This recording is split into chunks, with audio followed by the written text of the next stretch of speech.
On this episode of the Infowars News Blitz, Doomsday clock for global market crash strikes 1 minute to midnight. Racist white feminists need to shut the F up. And a video of a female churchgoer is attacked inside a cathedral. That and a lot more, so stay tuned.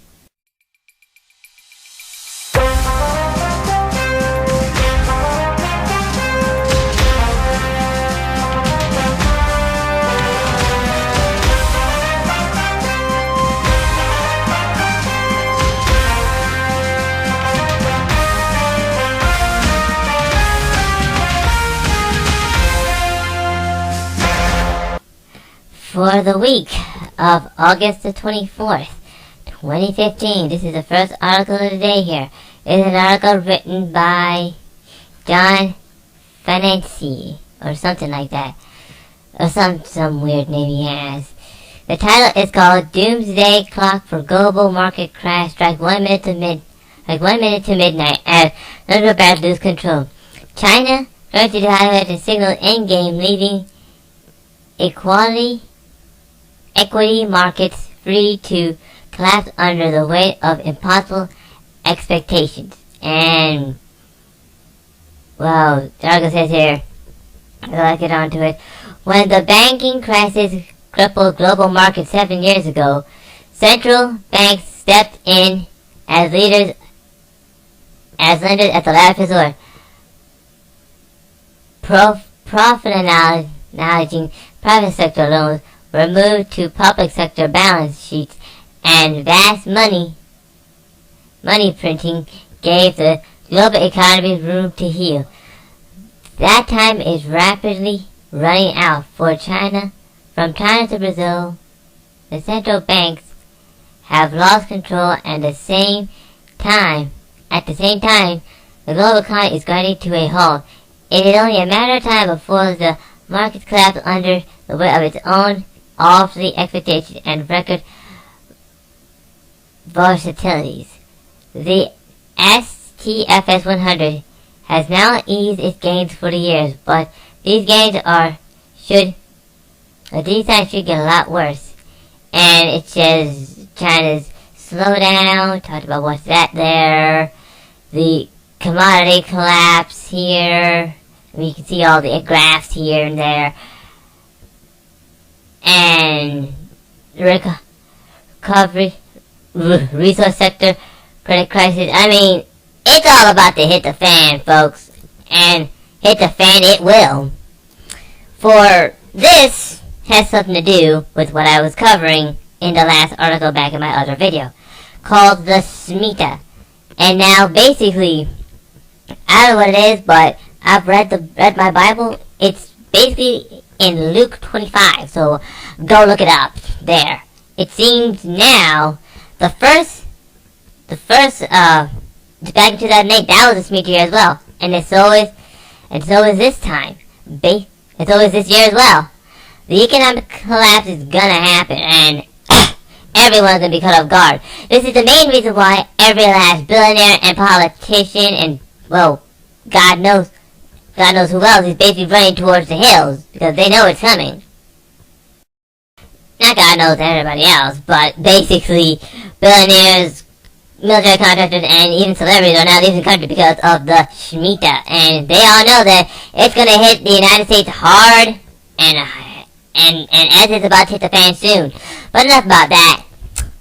A video made by Paul Watson, and the title is called, basically, Huffington Post, White Racist Feminist Needs to Shut the F Up. Being racially leftist is no longer enough. According to the Huffington Post, white feminists need to check their privilege and shut the F up.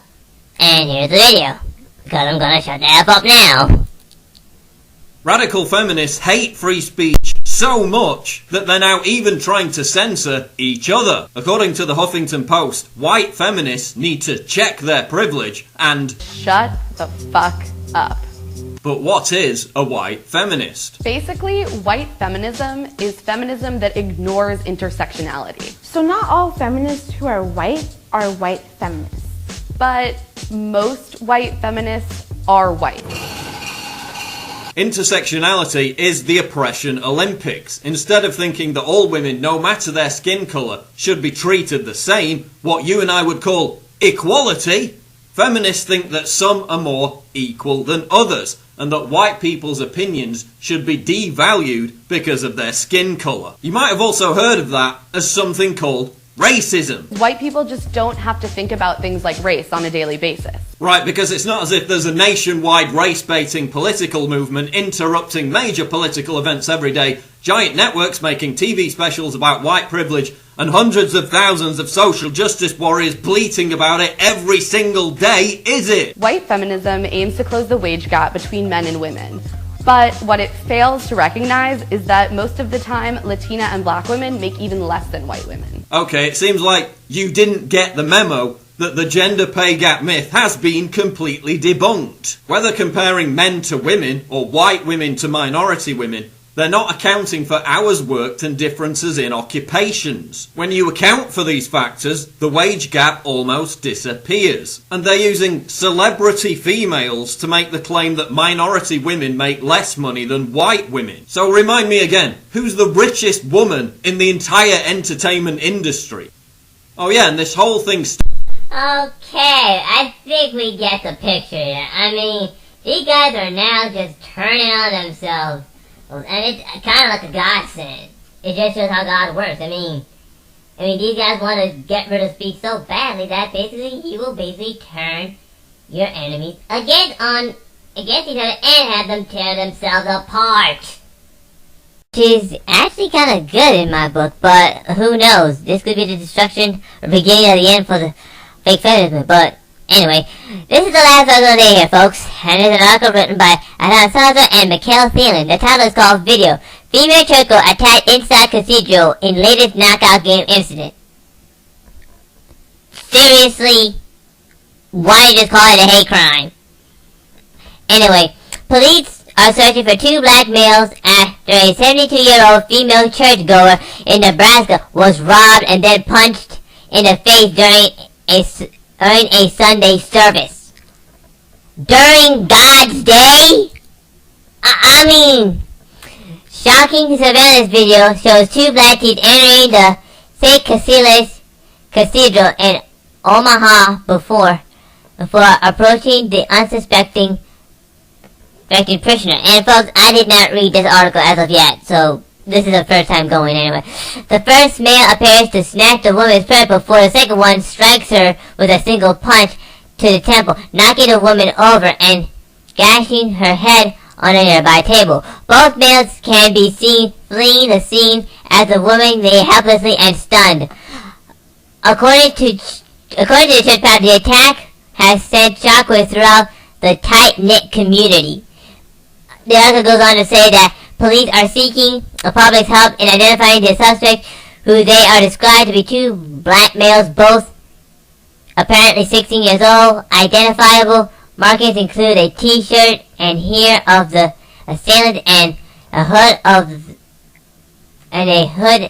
of the purse snatcher.